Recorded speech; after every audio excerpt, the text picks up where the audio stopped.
A few weeks ago, the Nigerian Senate was divided and arose when it commenced the clause-by-clause consideration of the recommendations of its Committee on INEC on Electoral Act Amendment Bill 2021. Clause 52 of the bill had described that INEC might adopt electronic voting and transmission of results where practicable. The section which provided for INEC to determine electronic process of voting was, however, amended to empower the Nigerian Communication Commission to determine suitability of the network to conduct electronic election processes with approval of the National Assembly. IT expert SONNY ADENUGA joins us now to speak on the maturity of Nigeria to adopt electronic voting. Good to have you join us on the program. Thank you. Thanks for having me. Okay, so let's start first of all with your initial reactions to this whole electronic voting system in Nigeria's electoral process. What's your initial thought, your initial take? Yeah, I think as an organization and as a country, INEC and Nigeria, I think we have the capacity to be able to conduct e-voting and also e-transmission of election results. And not just about the capacity, we should be looking at what are the benefits of this. If electronic voting are allowed, like we believe in our party, as we have done, we've conducted 2 congresses in Rivers State and Akwa Ibom using e-voting system designed by Boot Party, and we also have the e-transmission system. And what does this help us to do as a party? It saves us a lot of money and is ultra transparent. Everybody in the party actually believe that, oh, this is the way to go. And people sat in the comfort of their home. It may surprise you. In 2 congresses and 1 primary, the Anambra coming election that we conducted primary for, the voters, about 50% of them were able to carry out their voting exercise even before the date of the primary. So it is the right way to go. However, we know at the national level, INEC may be thinking about it's going to cost them a lot of money. But we say, you know what, let's pause there a bit. Today in Nigeria, if you go around the country, ATM machines are scattered all over the country. And I can tell you here, with Nigerian expertise, the young Nigerians who are out there, who are technically good, they will be able to develop applications that could be deployed using our ATM machines, and people will be able to exercise their right of voting without fear or intimidation. And I can tell you here, it's going to save the government of Federal Republic billions of money. You will understand how much stress, pressure everybody's got whenever it comes to election. The military is drawn out, the police, and everybody is involved. But just imagine how much this will go, even if it's just about 50% of voters who could be able to exercise their franchise through electronic voting. So it's the right way to go. But when you look at what has been provided in the current amendment to the Electoral Act, well, unfortunately, I think INEC has stronger power compared to NCC, because when you look at our constitution, it gives INEC so much power, and the constitution reigns supreme beyond any act. So as a result, we think that, I think probably the National Assembly might have heard a bit in that regard. However, INEC can conduct their manual election if they want, but at this point in time, they can do e-transmission of those results. And like we've said to them, the existing process is just, you can still follow the existing process. You conduct election at the polling units, and at that polling unit, they are signed up as required by the Electoral Act.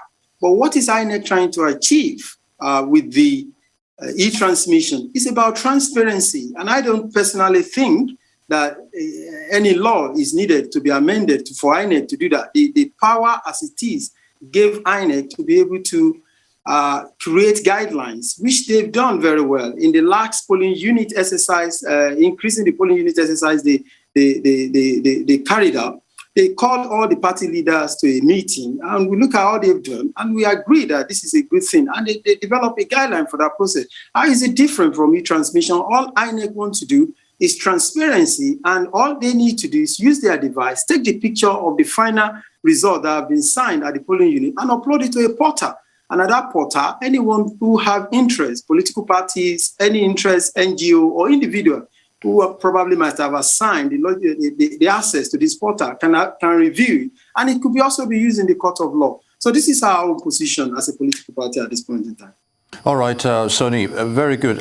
Apart from being an IT expert, you also made forays into politics. Let's talk about the issue of participatory politics now and inclusivity, of course. Nigerians carried along when it comes to issues of national discourse, such as the electronic voting we've been talking about, especially emphasis on the issue of restructuring, which has been gaining momentum recently.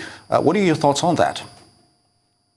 Yeah, you see, if you look at what's happening currently in our country, personally and also at the party level, we strongly think that the National Orientation Agency and also INEC, they need to do a lot sensitizing the public about that democracy is a system, just like you've got a car. As good as the engine is, if you don't have the tires, even when you got the tire, if there are no air in that tire, there are no pressure, you will not go in anywhere. And that's just the way democracy is.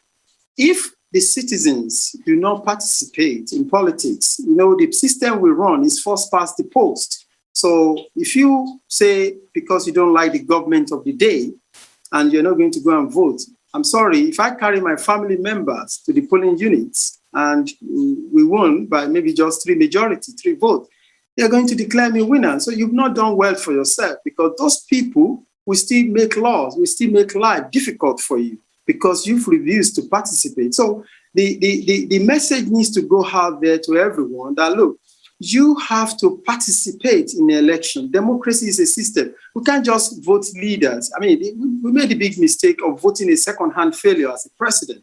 But we cannot blame him. We should blame ourselves as well by voting an individual. And when we say we, it's a part of democratic values. It doesn't mean I voted President Buhari. But once we've elected a president, we are responsible and we have to support him in one way or the other. Or you can hear your voice or your opinions about the way the government runs the day. But whenever any government comes to power, or when you have the opportunity as a citizen to put a government to power, go out there, register to vote.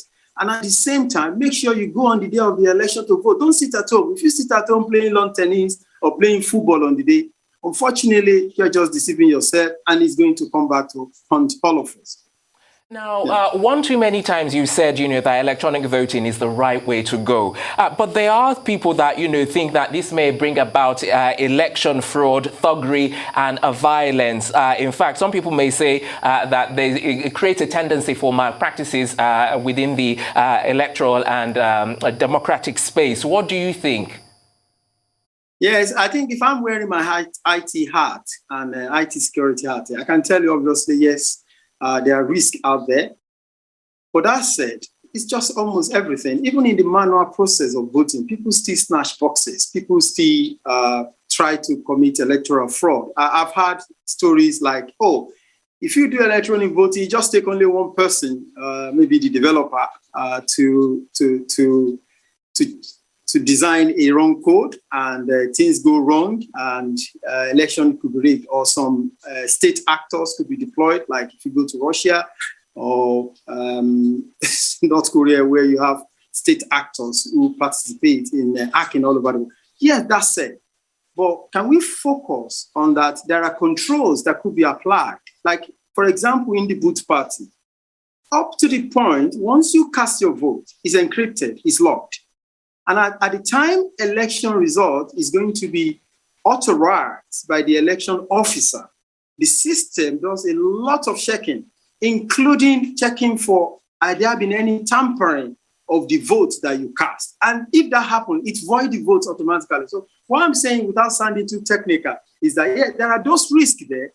And just like, you have controls. And what are controls? They are activities or processes you put in place, that is, if performed, to ensure that things goes well. And we have it in almost every sector of life. You fly plane today, there are a lot of work done by those engineers to make sure the plane carry us from one destination to another. So there is hardly any human endeavor without a risk. But we shouldn't focus on that risk. Let's look at how much it's going to save us. I can tell you here, we will cut the cost of electioneering by half if you go by way of electronic voting.